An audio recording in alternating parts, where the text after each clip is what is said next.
Bonjour ou bonsoir à toutes et tous. Je vous parle depuis la petite ville de Bharatpur en Inde. Cet hiver a été mouvementé au niveau des voyages, des aventures. Vous avez peut-être suivi ça sur les réseaux sociaux. Ça a ralenti pas mal ma publication des vidéos. Et donc je vais essayer de rattraper le coup, tant bien que mal. Voici donc la leçon 45 de la formation Ornitho. La leçon précédente, enfin les 3 leçons précédentes ont été corrigées en vidéo, dans une très grosse vidéo, avec plein d'informations. Et on peut dire que c'est pas encore la conclusion, mais c'est la fin de la deuxième partie, on va dire, de la formation et le début avec celle-ci de la 3e et dernière partie. Vous avez déjà atteint un niveau assez élevé et maintenant on va toucher à des concepts un petit peu différents, un petit peu plus variés pour, je dirais, m'assurer que vous ayez retiré un maximum de cette formation et que vous puissiez continuer à apprendre à votre rythme, à votre manière, avec toutes les bases nécessaires. Pour vous y aider, il n'y a pas que la formation, il y a différents outils, bien sûr. Mais ici, je vais vous parler de 2 projets qui peuvent vraiment, de façon très différente, vous permettre de continuer votre formation et de vous amuser en même temps. D'une part, j'ai repris les photomystères que j'avais laissés depuis 1 an ou 2. Il y en a une qui est en ligne, une série. Et je vous propose vraiment d'y participer parce que même si elle ne rentre pas dans le cadre de la formation, que les espèces proposées ne sont pas spécialement celles dont il est question dans la formation, eh bien, elles vous permettent d'élargir vos horizons. Avant, il y avait simplement des photos et identifier les espèces. J'ai un petit peu amélioré le concept de manière à que plus de gens puissent participer en choisissant leur niveau. Pour ceux qui suivent cette formation régulièrement, le niveau est probablement intermédiaire dans le cadre de ces photomystères. Mais vous pouvez jouer en expert, si vous le souhaitez. Si vous jouez en débutant, ce sera probablement trop facile. Ça concerne évidemment moins de personnes, mais ça peut aussi vous intéresser. Si vous avez envie d'être avec moi sur le terrain et d'apprendre des oiseaux du Paléarctique occidental, notre zone biogéographique, ou avoir carrément des cours en classe, c'est possible au Maroc. Marinella et moi allons au Maroc. Nous arrivons le 4 avril prochain. Nous partirons probablement au début du mois de juin. La date n'est pas encore fixée. Elle dépend justement de vous, des gens qui viennent nous rejoindre. Bien sûr, nous devons adapter nos billets d'avion en fonction de vos venues ou non. Et donc, c'est urgent de nous contacter si vous êtes intéressé. Pour faire simple, je vais devoir rentrer au moins une semaine en Europe au mois d'avril. Et donc, je vais bientôt acheter ces billets d'avion et donc il faudrait savoir si vous venez en avril à quelle date. Si vous voulez venir début mai, avant le 7 où commence le voyage en couple qui est déjà réservé, ou après leur voyage à partir du 21, pour un voyage privé ou avec d'autres personnes qui sont sur le coup, je suis en pleine discussion, eh bien il est plus que temps donc de nous le signaler. Et on s'arrangera selon vos dates et les billets disponibles pour vous pour venir au Maroc. Donc j'ai fait des vidéos là-dessus, j'en ai fait 2, je vous invite d'aller les voir. Elles donnent tous les détails. Et puis il y a eu quelques petites mises à jour sur les réseaux sociaux, donc notamment les dates du 7 à 21 qui sont maintenant bouclées donc en mai 2024. Voilà, alors ici c'est un peu une coïncidence, mais on va parler d'oiseaux qu'on rencontre au Maroc. On les rencontre en fait sur tout le pourtour méditerranéen. Et c'est intéressant d'en parler parce que, en fait, leur identification ne pose pas vraiment de problème. Mais je vais quand même vous donner quelques trucs. Par contre, elle montre un autre aspect de l'ornithologie. Et donc, comme je vous l'ai dit, vraiment les principaux concepts d'identification, si vous avez suivi notre formation, vous les connaissez déjà. Maintenant, il s'agit de les appliquer à une plus large avifaune que les exemples qu'on a étudiés et à comprendre d'autres points de vue. Un autre point de vue, c'est typiquement l'alouette calandre, mais je pourrais parler du gangakata, je pourrais parler d'outarde canepetière dans une moindre mesure, et de quelques autres. L'alouette calandre était une espèce répandue et très commune en France et dans d'autres pays d'Europe. Mais il lui faut naturellement des steppes sèches, des prairies naturelles sèches, et ces milieux-là ont quasiment tous disparu. En pratique, son dernier milieu encore naturel en France, c'est la plaine de la Crau, donc dans les Bouches-du-Rhône. Il y a quelques milliers d'hectares de mémoire qui sont protégés dans une réserve, heureusement. Mais en dehors de ça, l'alouette calandre est quasiment impossible à voir en France. Et donc, ce que je suis en train de vous expliquer, c'est que pour voir l'alouette calandre, il faut y aller là. Il faut aller où elle est.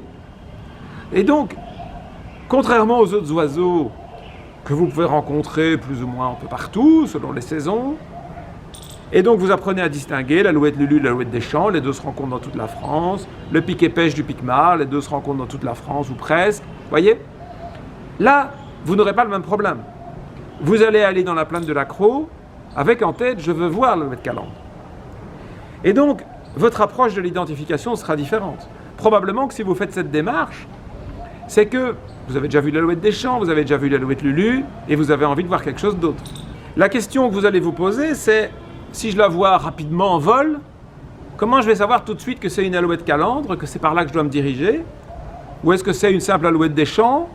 Je n'ai rien contre l'alouette des champs, mais comme j'en vois dans mon jardin, ou presque, dans le champ du voisin, quand je vais dans la plaine de la Crau, c'est l'alouette calandre que je veux voir.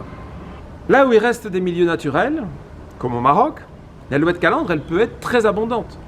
Je me souviens d'endroits au Maroc, en Espagne, en Bulgarie, où on en voit des dizaines, voire des centaines, en marchant 2 kilomètres.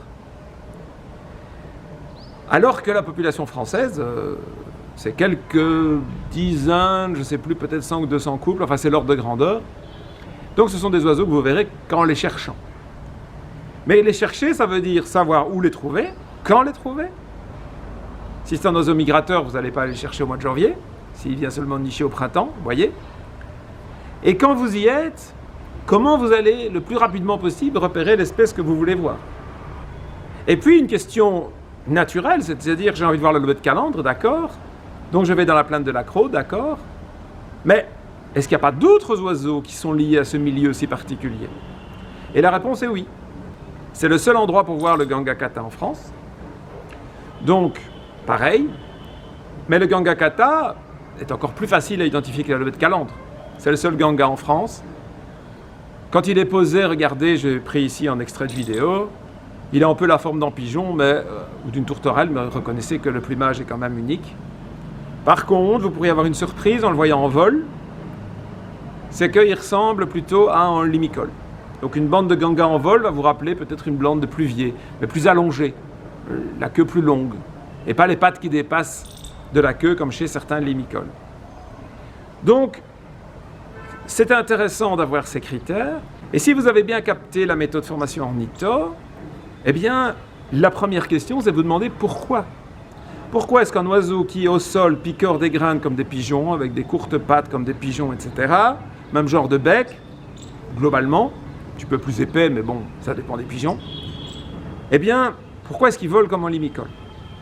Ça, c'est quelque chose que j'espère vous allez faire naturellement à l'avenir. Et donc ici, je le fais pour vous encore, la formation n'est quand même pas finie, mais on s'approche de la fin et je vous dis, ayez cette démarche de curiosité, de savoir pourquoi un oiseau a une telle morphologie. Dans le cas des gangas, la réponse est facile. Les gangas sont des spécialistes pour vivre dans des milieux secs, loin de l'eau. Mais pour compenser, ils doivent aller chercher de l'eau loin. Ce sont les seuls oiseaux capables de transporter de l'eau. Et comment ils font ça? Ils ont des plumes qui sont un peu l'effet d'une éponge. Et donc, quand ils vont boire, ils peuvent absorber de l'eau dans leur plumage, sur le ventre, et les rapporter au nid. Et les petits, les poussins, vont pouvoir piquer l'eau, picorer, je dirais, l'eau absorbée depuis le plumage. Et c'est ainsi que les gangas peuvent vivre dans des milieux désertiques où les autres oiseaux sont absents. Donc c'est quelque chose de très intéressant. Et alors, pour pouvoir faire ça, ils doivent voler très vite, puisqu'ils doivent tous les jours aller chercher de l'eau. Les gangas peuvent faire plus de 100 km, c'est-à-dire aller chercher à plus de 100 km. Ça veut dire 100 km aller, 100 km retour, tous les jours, pour aller boire, éventuellement aussi pour apporter de l'eau s'ils sont en train de se reproduire. Vous voyez, c'est donc absolument passionnant, c'est pas juste en simple oiseau de plus. Il faut l'observer pour le plaisir de voir son plumage unique, original certainement, mais aussi pour visualiser ses particularités extraordinaires de comportement. Petite parenthèse, j'en parle notamment dans mon livre sur l'intelligence des oiseaux qui devrait être publié, comme je vous l'ai dit, au mois de mars ou avril, donc dans les semaines qui viennent. Et s'il est publié quand je rentre en Belgique au mois d'avril, eh bien, je verrai comment je peux vous les fournir sans frais de port en Belgique. On fera peut-être un petit événement, on va se retrouver pour parler de tout ça. On pourra faire une petite observation de terrain ensemble ou un petit cours en salle ou les deux. Éventuellement, si vous le souhaitez, je pourrai signer quelques autographes à cette occasion. Et dans ce livre, on parle des gangas et de leur intelligence, ou pas, vous verrez, à transporter de l'eau. Donc ce qu'on va faire maintenant, c'est que je vais quand même vous montrer quelques photos des oiseaux qu'on étudie, vous donner quelques particularités, mais vous verrez qu'au niveau identification, il n'y a aucune difficulté. Mais je vais quand même vous montrer pour l'alouette calandre la démarche que vous devriez faire pour mieux profiter de vos observations. Cette fois-ci, non pas seulement au niveau du comportement, mais de l'identification, pour qu'à l'avenir, si vous tombez par hasard sur une alouette calandre perdue, comme ça a été le cas en Belgique il n'y a pas si longtemps, voilà, il y a quelqu'un qui a trouvé une alouette calandre, c'est absolument extraordinaire. Et comment est-ce qu'il l'a repérée? Comment il l'a identifiée?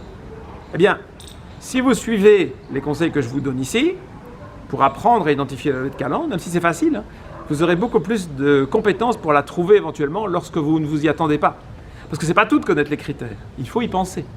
C'est d'ailleurs un des aspects les plus délicats, j'ai constaté en donnant des cours à des milliers de personnes sur le terrain. Il y a beaucoup de gens qui connaissent par exemple les chants de presque tous les oiseaux en Belgique, en France. Il faut dire qu'entre nous, quand on s'y met vraiment, c'est pas très très difficile, mais ils les reconnaissent quand on leur fait entendre. Et tu entends l'oiseau qui fait ça? Ah oui, c'est une fauvette babia. Sauf que ça fait la 3e ou la 4e que j'entends depuis le début de la balade, il n'y a personne qui a réagi. Donc il y a à être capable de l'identifier quand on vous la pointe, mais il y a aussi le fait de réagir quand vous l'entendez. Eh bien pour les oiseaux rares, visuellement c'est pareil. Je me souviens d'ailleurs d'une discussion sur un forum où quelqu'un avait demandé très intelligemment à un observateur qui avait trouvé un chevalier solitaire sur l'île d'Ouessant, il a demandé comment est-ce qu'on trouve un tel oiseau. Et l'observateur, qui n'a pas le comportement le plus didactique, je vais dire très diplomatiquement, il lui a répondu « Regarde les critères dans ton guide ornitho ». Mais ce n'était pas la question, il n'a pas demandé comment on identifie un chevalier solitaire, il a demandé comment est-ce qu'on trouve un chevalier solitaire. Et ça, c'est une question très intelligente. Parce que beaucoup de gens sont capables d'ouvrir un livre et de voir « Ah oui, quand il va s'envoler, on va voir le croupion foncé au lieu de clair. » Très bien. Mais comment est-ce qu'on y pense? On voit un chevalier. Pourquoi est-ce qu'on va attendre qu'il va s'envoler pour voir son croupion? Ou est-ce qu'on a un autre critère? Comment est-ce qu'on fait? Alors certes, sur l'île d'Ouessant, on a toujours en tête que c'est un oiseau rare parce qu'il y en a beaucoup. Mais on peut en trouver ailleurs. Il y a d'autres endroits, au Maroc par exemple. Je ne vais pas vous raconter tout, j'ai été, je ne sais plus, 18 fois au Maroc, quelque chose comme ça, j'ai plus compté. J'ai trouvé chevalier grivelé, bécasseau de Bonaparte, goéland à ailes blanches, ou alors si j'ai pas trouvé moi-même, c'est quelqu'un de mon groupe, mouette de Franklin, mouette à Tricile. J'ai même trouvé 2 nouvelles pour le pays, dont une était même nouvelle pour le continent à l'époque. La nouvelle pour le continent, c'était le fuligule à tête noire, qu'on appelle aussi petit fuligule. Et la première, ça va peut-être vous faire rire, mais rousserolle verderolle, parce qu'elle migre vers l'est et pas par le Maroc. Et donc on en a vu et entendu une dans la région de Ouarzazate, si je me souviens bien. Et donc, comment est-ce qu'on fait dans la masse d'hippolaïs et de rousserolles qui traversent le Maroc? Comment est-ce qu'on pointe? Ah, celle-là, c'est une rousserolle verderolle. Et donc, une des clés, c'est de connaître les critères très bien, même si c'est un oiseau facile. La rousserolle verderolle n'est pas un oiseau facile, mais même si c'est un oiseau facile, et donc, quand on a un groupe d'alouettes et qu'il y en a une un peu bizarre, on regarde tout de suite les critères, on dit, ah, je sais. Et ça va vous aider à trouver des oiseaux rares. Plus vous avez en tête les critères, même des oiseaux faciles, plus vous allez trouver des oiseaux étonnants. Il y a des tas d'oiseaux comme ça qu'on croyait rares, et puis on a découvert qu'ils ne l'étaient pas tant, parce qu'on les identifiait mal, certainement, qui passaient inaperçus. Je vous ai parlé du pipite de Richard, dans une de mes vidéos sur les oiseaux rares. Je pourrais parler du pouilly à grand sourcil, qui d'ailleurs a été découvert en hivernage au Maroc, par Benoît Maire, qui est un des co-auteurs du bouquin dont je vous ai parlé dans ma vidéo sur le Maroc, que j'ai écrit donc avec Jacques Franchimont et Benoît Maire, et Gilles Willem qui a pris les photos. Eh bien, après, je dirais depuis que j'ai quitté le Maroc et que lui s'y est installé, il a fait de très belles découvertes, il fait du très bon travail, et il a notamment trouvé un site où hiverne le pouillot à grand sourcil, alors que ce n'était pas connu. Et donc on comprend mieux maintenant les passages en France, en Angleterre, ou le pouillot à grand sourcil, à l'automne, en fin d'été, à l'automne. Il y en a quand même pas mal. Alors c'est un oiseau sibérien, alors c'est quand même une rareté en égaré, mais en fait c'est pas vraiment en égaré puisqu'il va hiverner au Maroc. Donc vous voyez, les choses peuvent évoluer comme ça. Et si les observateurs constatent ce genre de migration, eh bien, c'est parce qu'ils connaissent mieux les critères. Et je peux encore vous donner un cas qui va intéresser ceux qui me rejoignent au Maroc, c'est le traquet Isabelle. J'ai d'ailleurs écrit un article, à l'époque, il y avait 2 observations. Quand j'ai créé, avec quelques collègues, le comité d'homologation des oiseaux rares du Maroc, j'en parle dans ces vidéos, eh bien, il y avait 2 observations de traquet Isabelle dans l'histoire du Maroc. Et en écrivant le livre, pour ça j'ai été au Maroc avec mon collègue Gilles Willem qui prenait les photos. Moi je conduisais le véhicule et lui il était à la fenêtre en train de prendre des photos. Enfin, on a aussi fait à pied, je vous rassure. Mais c'est pour vous donner un peu une idée du travail d'équipe. Eh bien on a trouvé, si je me souviens bien, 9 traquets Isabelle en 15 jours ou en 10 jours. Et donc on a démontré que le traquet Isabelle n'était pas en égaré au Maroc, mais que ça faisait partie de sa voie normale de migration, printanière. Et donc il fait une migration en boucle, il passe plus à l'ouest au printemps qu'à l'automne. Voilà. Donc vous voyez, pour arriver à découvrir ça, déjà il faut y penser quand on voit en traquet tout Isabelle, au printemps au Maroc, on voit c'est une femelle de traquet moteux, de traquet du désert, on ne fait pas très attention. Non, quand on fait attention, on découvre. Et pour faire attention, il faut bien connaître les critères. Et pour bien connaître les critères, une des façons, c'est de bien regarder les oiseaux communs, je vous l'ai toujours dit, je crois. Ne regardez pas juste une seconde pour l'identifier, appréciez, regardez le comportement des oiseaux communs dans votre jardin, etc. Comme ça, vous les connaissez très bien. Et aussi, ça je vous en parle aujourd'hui, allez chercher des oiseaux comme l'alouette calandre en croc, eh bien, ça va augmenter vos compétences en alouette. Et donc, vous serez d'autant plus à même de découvrir des alouettes originales quand vous cherchez les oiseaux de façon générale, sans spécialement penser à ça. Vous augmentez vos chances comme ça de découvrir de façon tout à fait inattendue en oiseau, que ce soit une alouette, en goéland, en aigle, en faucon. Je ne vous ai jamais parlé du faucon cresserellette observé en Belgique avec un des groupes de la formation ornitho. Il y aurait beaucoup de choses à dire, y compris sur le comité d'homologation. Je ne vais pas détailler ici. Par contre, le faucon cresserellette, c'est aussi un des oiseaux qui n'est pas unique à l'accro, mais pour la France, c'est certainement le meilleur endroit pour l'observer. Et donc, c'est un très beau petit faucon. Il y a une page dessus, je vous mets la page à l'écran. Et c'est d'ailleurs l'occasion de basculer en mode classe virtuelle. On va quand même rapidement voir tous ces oiseaux. Mais rapidement, parce qu'il n'y a pas grand-chose à dire pour l'identification, mais pour vous préparer aux exercices qui arrivent, évidemment. Si vous avez bien suivi la méthode formation ornitho, vous savez que la première étape pour identifier un oiseau, c'est d'identifier la famille. Et la famille des alouettes n'est peut-être pas la plus facile à identifier, parce que nous nous sommes basés énormément sur le bec, et donc le régime alimentaire, pour déterminer les différences entre les différentes familles de passereaux. Mais chez les alouettes, il y a des petites alouettes au bec fin, donc qui mangent beaucoup d'insectes, comme l'alouette lulu, qui peuvent être donc assimilés à des oiseaux insectivores tels que les pipites, et des oiseaux à bec très gros, qui rappellent donc des granivores. Effectivement, ce sont des oiseaux qui mangent évidemment des graines, même s'ils capturent tous des invertébrés et ne sont pas strictement granivores. Et donc, une grosse alouette avec un gros bec et une petite alouette avec un bec fin, il n'y a pas de problème pour les distinguer l'une de l'autre, mais quand on n'est pas habitué, on peut hésiter sur le fait que ce soit une alouette. Donc je vous renvoie évidemment vers les leçons d'identification de ces familles qui sont passées depuis longtemps, si vous avez des difficultés à distinguer les alouettes des autres passereaux. Mais on a pas mal insisté sur la notion de projection primaire, dans toute la formation en fait. Certaines alouettes, qui se comportent un peu comme des pipites, qui mangent des insectes un peu comme des pipites, ont très souvent des longues tertiaires. Longues tertiaires signifiant donc des courtes projections primaires. Or, une des caractéristiques des pipites, de la famille des pipites, les Motacilidés, c'est de ne pas avoir de projection primaire. Donc il faut bien regarder si on a une petite projection primaire, on est parti sur une alouette, s'il n'y a pas de projection primaire, on est parti sur un pipite. Si vous hésitez entre ces deux-là. L'alouette calandre, elle a de très très longues projections primaires. Et en plus, elle a un gros bec, quasiment comme un granivore. Et quand je dis quasiment, je devrais dire carrément, parce qu'il y a des granivores qui ont des becs moins gros que ça, et moins triangulaires, coniques que ça. Donc l'alouette calandre est une de ces alouettes au bec type granivore, mais en plus avec des longues projections primaires. Et donc, on pourrait la confondre avec toute autre chose. Par exemple, des oiseaux qui ont en gros bec de granivores, même si en fait il n'est pas si gros que ça, et de longues projections primaires, il y a les plectrophanes, qui sont pas très communs chez nous, mais là on parle d'oiseaux un peu moins communs, avec l'alouette calandre aussi. Évidemment, voir des plectrophanes, du genre plectrophane lapon, là où existe l'alouette calandre est très improbable. C'est juste pour vous donner quelques points de repère. Ici, on a un petit peu changé de registre par rapport aux petites alouettes que nous avons vues dans les leçons précédentes, comme l'alouette Lulu en particulier. Pourtant, avec le nom, il y a des gens qui pensent qu'on peut confondre l'alouette calandre et l'alouette calandrelle. Et en fait, on ne peut pas vraiment les confondre, mais ce sont deux espèces méditerranéennes qui sont peut-être un peu mystérieuses pour la plupart d'entre vous si vous vivez plus au nord en France. On pourrait penser que la confusion est possible. Alors comment vous, si vous n'avez pas une leçon de la formation ornitho, vous allez faire pour vous préparer à aller dans la plaine de l'Accro chercher de l'alouette calandre, et pourquoi pas l'alouette calandrelle. Vous n'allez pas spécialement dans la plaine de l'Accro pour cette espèce, c'est peut-être pas le meilleur endroit d'ailleurs, mais c'est une possibilité de la voir, et de la voir côte à côte avec la calandre. Donc on pourrait les confondre s'il y avait des problèmes d'identification.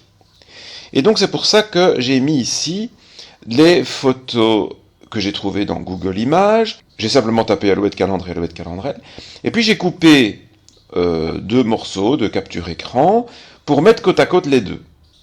Et donc votre démarche, c'est ça que je vous propose de faire, vous allez apprendre beaucoup en faisant ça, c'est de regarder quelles sont les différences entre ces oiseaux, en plus de ce qui est marqué dans les livres, les différences que vous parvenez à percevoir. Normalement, avec cette formation, vous allez regarder le bec en premier, surtout pour identifier la famille, ça normalement c'est fait, et puis les projections primaires.